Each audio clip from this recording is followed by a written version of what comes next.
Today I'm going to tell you a futuristic story that will leave you speechless. Imagine being involved in a terrible accident and meeting Jesus, who shows you the future of the world for the next 20 years.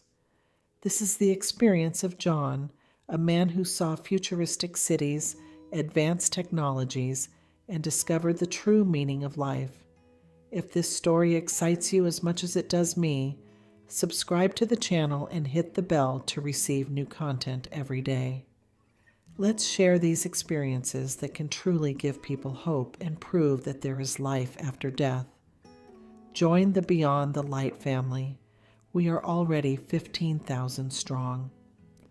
Now I'll leave you to the story. Enjoy listening. My name is John, and this is my story. A story I never imagined I would live through, and one that profoundly changed my perception of life and the future. It was a cold winter morning, one of those days when the air is sharp and the world seems wrapped in a muffled silence. I was on I-95, one of the busiest highways in America, heading to work as usual. The road was slippery due to the ice, and as I drove, my mind wandered between thoughts of projects and deadlines. I had just passed a truck when my car suddenly lost traction. In a few seconds, which seemed to last an eternity, I lost control of the vehicle. The deafening sound of twisting metal and shattering glass enveloped me in terrible chaos. I desperately tried to regain control, but it was all in vain. My heart pounded furiously as my car spun around, crashing into the guardrail. A violent impact, then silence. When I opened my eyes, I found myself in a surreal situation. I was outside my body, floating above the scene of the accident. I could see the rescuers frantically working around my body, desperately trying to revive me.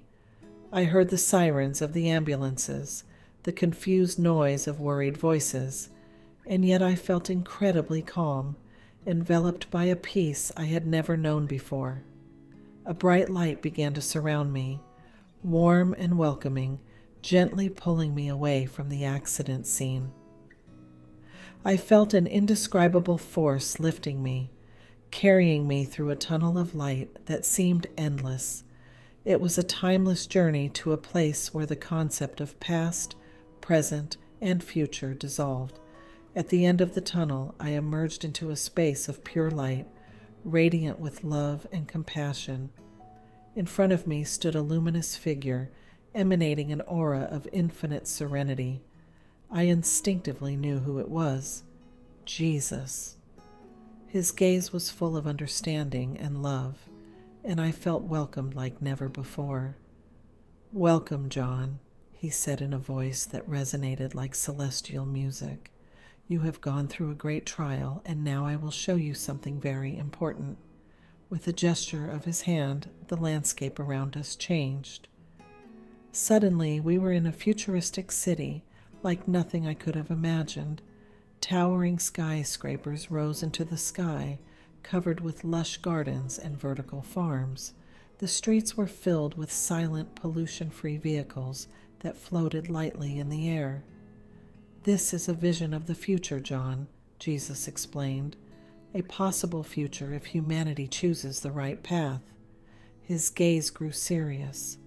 "Artificial intelligence, which you see used here so harmoniously, is one of the keys to reaching this future. But it is also a double-edged sword. If used poorly, it can lead to catastrophic consequences. It is crucial that humanity learns to use it wisely and responsibly." I felt the weight of his words, their importance. I knew that what I was seeing was not just a dream, but a mission being entrusted to me. I had to return and do my part to ensure that this future became a reality, and that the pitfalls of artificial intelligence were managed with the utmost care. Jesus took my hand, and together we rose above that futuristic city. Looking down, I could see the vertical cities, immense towers rising into the sky, each with lush gardens and agricultural fields on every floor. The facades of the skyscrapers were covered with advanced solar panels, capturing the sun's energy with extraordinary efficiency. This is one of the key innovations of the future, Jesus explained. Vertical cities reduce the environmental impact of urbanization, using space more efficiently and sustainably. Walking along the streets, I noticed that people seemed serene and satisfied. Every building was a self-sufficient microcosm, with spaces for living, working, and growing food. Children played in parks suspended between the skyscrapers, while adults worked in offices equipped with the most advanced technologies. Jesus then led me to a large energy control center. The walls were covered with screens showing real-time data on energy production and consumption. Here, energy was generated through completely renewable sources. Advanced solar panels and wind turbines powered the city, while safe and stable nuclear fusion plants provided a continuous energy source. There is no longer a need for fossil fuels, Jesus said. Humanity has learned to harness natural resources intelligently and sustainably. The air is clean, and the global climate is slowly returning to balance. As we moved through the city, I saw flying cars moving silently above the streets without causing pollution. People used magnetic levitation vehicles to travel quickly from one place to another, connecting cities and continents in just a few hours. These advanced transportation systems have revolutionized the way we live and work, Jesus explained. Long and tiring journeys have become a thing of the past, allowing for greater interaction and global collaboration. Jesus then took me to a futuristic hospital. The interior was bright and welcoming, and everywhere I saw advanced devices monitoring patients in real time. Doctors use nanorobots to treat diseases at the cellular level, repairing damaged tissues and eliminating viruses and bacteria from within the body. Medicine has made great strides, Jesus said. Diseases that were once incurable are now easily treatable. Life expectancy has increased significantly, and people can live longer and healthier lives. As we continued our journey, Jesus led me to a research laboratory where scientists were working with advanced artificial intelligences. These AI assistants were integrated into every aspect of daily life, making life more convenient and safe. But there is a subtle danger here, Jesus warned me. Artificial intelligence can be a great blessing if used correctly, but it can also become a threat if misused.